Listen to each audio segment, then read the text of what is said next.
Good morning, good afternoon, good evening, depending on where you are in this world. This is Haejin Lee with a happy update for Bitcoin. In Coinbase charting, we left off with this last night.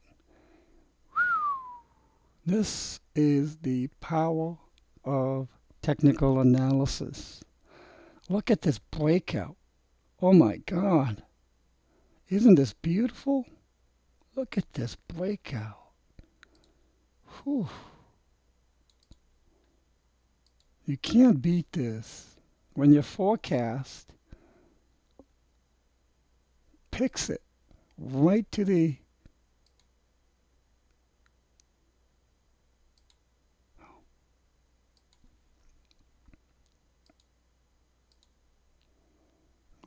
spot. Fantastic.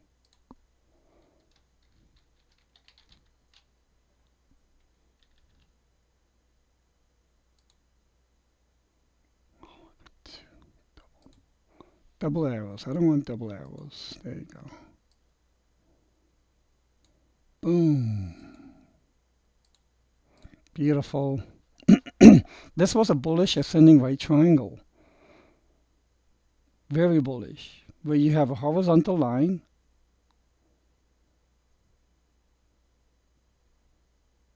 and you have a rising line.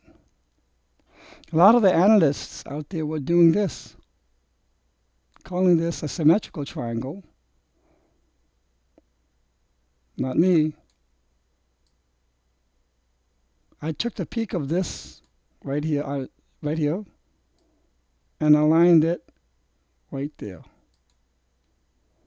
And then I went across the peaks of these to give me the symmetrical triangle. That is ascending, which is more bullish. In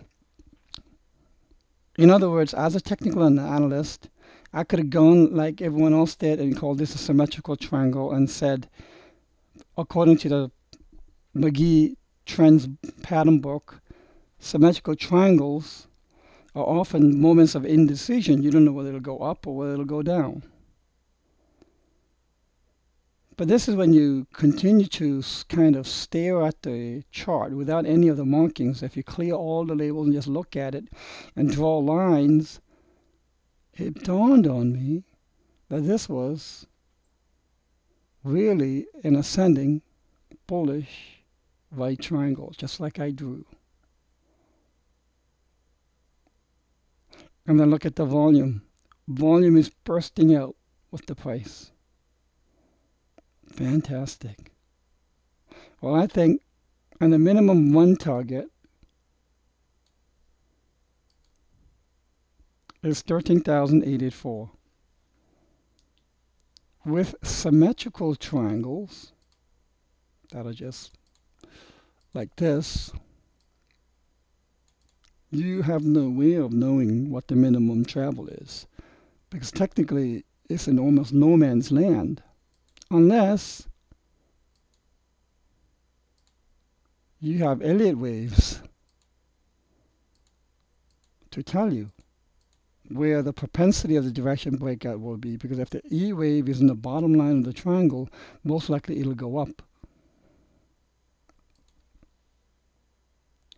If the E wave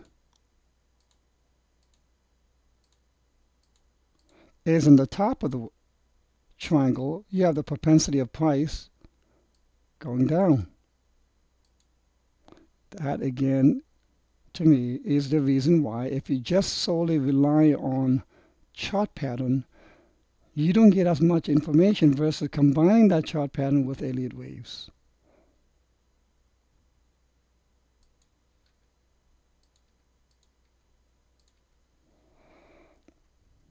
I think we're going to see even bigger volume coming out of this.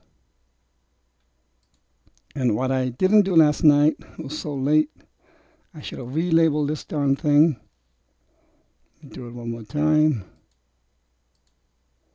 So we go A, B, C, D,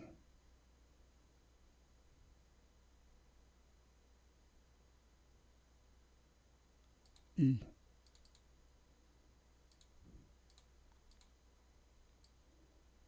Voila, like that. Now you might say, yeah, but hedging, it doesn't reach to the line. Well, it's okay. It's 333. It's okay. 3, 3. Nothing has to be precision hit. That's what I'm trying to say. If your primary concern is you're going to invalidate this because B does not touch the upper line, then you're going to miss out on this. It's not the accuracy of the labeling. You don't have to be much of a stickler to the rules of the labeling. You have to only get the direction right. Right? And someone's labeling could be completely wrong, but can they project the pathway of the price before it even happens? That is the key. So don't worry about so much about the accuracy of labeling. Don't be such a stickler to the rules and methods. Then you're losing the real capacity of technical analysis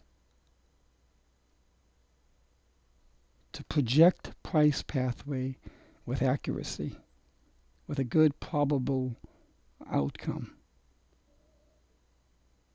And what I'm saying is not really necessarily black and white. Yes, it is important to do your technical analysis and your labeling and your Elliott wave counting and the chart pattern correctly. But that is not your number one concern. You get your basics, but you have to express your analysis.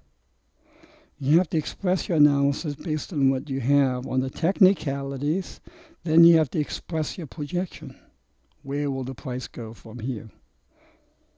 That's why I see a good number of technical analysts who are phenomenal at Elliott wave labeling. I mean, they know every rule, every Fibonacci ratio to every wave. They are also very good at charting, but I don't really see too many combining the two, like the way I do. But they are phenomenal technical and self-proficient in labeling. But when it comes to the projection side, they are consistently incorrect. Because they need to kind of get away from the mechanics of technical analysis, stop being such sticklers, and go towards this. Being able to project with good probable outcome the future price pathway. What I'm saying is a little bit abstract, but if you get it, I hope you get it. And that's why I gave the example of the musician. A very cute little girl named Midori in the early 90s, late 80s, I can't remember, was a 4 or 5-year-old child prodigy violinist. I heard her play the Mendelssohn Concerto. And I was listening, and it was perfectly in tune. It was perfectly in rhythm. She followed all the mechanics. She had all the good technicalities of a musician, but she didn't have the musicality. She was not able to express herself through her playing. So she was overly focused in the technicalities of being in tune, being in rhythm, her bowing, her fingering, everything was correct. Everything was precision. But her expression of the music was very non-existent. And that is the realm equivalent of technical analysis I'm trying to convey here. So let's see how the day price goes. Here is the price feed of Bitcoin using Bitfinex. Beautiful breakout. Check this out. A, B, C, D, E. And I was projecting 1, 2, 3, 4. And we're getting 5, ladies and gentlemen. This upper trend is having a little bit of a repelling effect. It's pushing the price back a little bit, but I believe that'll be momentary. It needs to get the mojo with volume.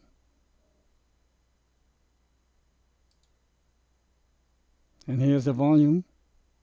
A little more volume would be nice. If we can go somewhere to this level of volume to breach this decisively. So I see the subwaves of this fifth wave going like this. One. Why is it yellow? I don't remember picking yellow.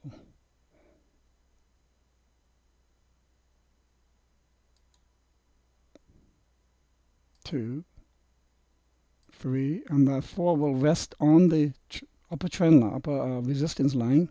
4, 5. I think this makes sense.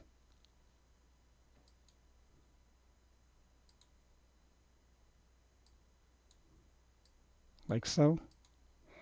And we should hit 13,000 area as well. Heck, I'd be happy when we hit 12,000. If I have time today, I'm going to make a special Elmo on Fire announcement for that. So again, volume's there, a little more volume. But overall, we have 1, 2, 3, 4. And how did I know that my confidence for 5 got bigger? I was counting this A, B, C, D, E. When E is in the bottom, the propensity is for price to break upwards. Sure enough, that's what it did. Now, there are some of you out there who said, yeah, if I had get an A, B, C, D, E, it's still possible for it to go down. Okay.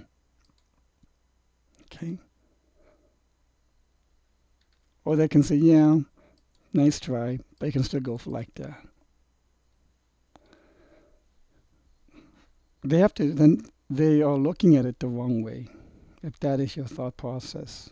Number one, I think a person who states consistently the possibilities in a negative way is uninformed. They need to first be equipped with the basic mechanics of Elliott waves. Then they need to be coached and taught and taken through by someone who sees it differently than them. And that's when the coach can save you a lot of pain and time. Because it's a mentor, anyone you want who's well proficient and able, can take you through the forest of learning, because they've seen those types of doubts. And people who keep saying it's possible to go down here, it's possible for this to go down, they first have to realize that possibility and probability are two very different events. And if you fully understand that my method, technical analysis with chart pattern recognition, is really a process of identifying as many possibilities and narrowing that down to just a handful of probabilities. And then based on my analysis, I'm going to express myself, express my technical analysis, and do a price pathway projection. So it's really a probable process. Now, the more experienced you become, the more likely that your primary count of a price pathway will become more and more accurate. Sometimes it'll precision hit even, but that has to come with experience. We can't do that right away. So a lot of people who have that kind of unfortunate negative viewpoints that it can always come down and bite you on the back probably had an experience. That is an experience-based emotional and mental positioning. And that experience, unfortunately, probably was a lot of pain and hurt from a prior loss. Maybe they lost everything. even in that kind of a loss, when you bring an account to zero, I've bought an account to negative. I've had margin calls. And it was very painful when I was learning back in 1997 and in 2000. But in looking back, I always try to forgive myself for making a mistake that caused such a loss, such a painful event. And once you start forgiving yourself, that you're a human being, that you made a mistake, that it was just a mistake. You lost maybe a lot of money, but it was still a mistake. And then you learn from that mistake. What did I do wrong there that caused that? And it's not because if you say, oh, my count was wrong. No, that's not what I mean. What did I do wrong at that time that caused such a massive loss? One, it's almost always emotional, panic and euphoria events. It's almost always psychological. It almost always boils down to two emotions, fear and greed. That's really the reason why you lost a lot of money. You have to understand fear and greed are very sneaky. You don't have to be outright afraid or outright greedy to be greedy. It can be very sneaky. I had a client coaching session recently who said, I want to be very capital efficient and maximize my profits. Step back a little bit. That is sneaky greed, sneaking up on your thought process, sneaking up on your rationalization, sneaking up on your decision-making process. You're being greedy if you're thinking that way, whether you know it or not. And that's going to take you through a very different pathway. So you got to have those kind of observation of your fear and greed processes.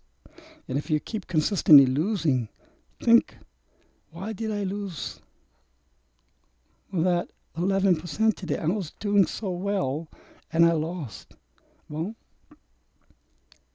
maybe you were so greedy and you didn't know it because of sneaky greed, and you were counting and your greed prevented you from taking your profits here when you saw 5. So it was a foreseeable event from an Elliott wave, but greed made it not so. You almost have to be a therapist. Yes, you almost have to be a psychotherapist. Yes, exactly. And that is what I mean by emotional maturity. To be able to sit down, close your eyes, go back to the event of the loss, and go through the feelings that were at that time. Now, those are the most obvious fear and greed events. But whenever you say, why am I not selling? Oh, I feel like you can go really a lot higher than that because Haejin said so. Nope. That is greed. Now, when you sell too early, that's fear. Fear can be outright fear or terror, but fear can be very sneaky. Okay? Fear could be, oh, okay, here's the price. If it's going to go up, okay, and you know that wave 5 is here, but you keep getting those terrible thoughts of maybe it'll go down from here. Maybe it'll go really start crashing down from here. Okay? And there's a seed that causes those kind of thoughts. And the seed that usually causes those kind of thoughts is when you go on what you call a guru buffet. When you scan the YouTube of every guru out there, when you scan Steam It of every guru, technical analyst out there, or newsletter, or news, when you go after news, what's China doing? What's happening in Korea? When you go on a buffet line of that type for gurus, news, and events, then what you're doing, you're confusing your decision-making process. Anything that it goes against your technical analysis direction will induce fear, whether you know it or not. So you know that this is 3, 4, and 5 is coming. You should be selling here, but you sell out here at the earliest sign of a dip because someone somewhere came out with the news saying this is a bubble. You don't want to be stuck on a bubble. Calling a top. Maybe another well-known guru was calling a top. Okay. And maybe you read an article about China, how the government's going to double down on their regulations. Maybe this is exactly when the IRS came out to demand from Coinbase, whatever the news might be. But that has psychological impact in both ways. And quite often you sell out early because of fear, and that fear is seeded, triggered by being on a buffet line for news, events, and other technical analysts. That is why I don't listen to anybody.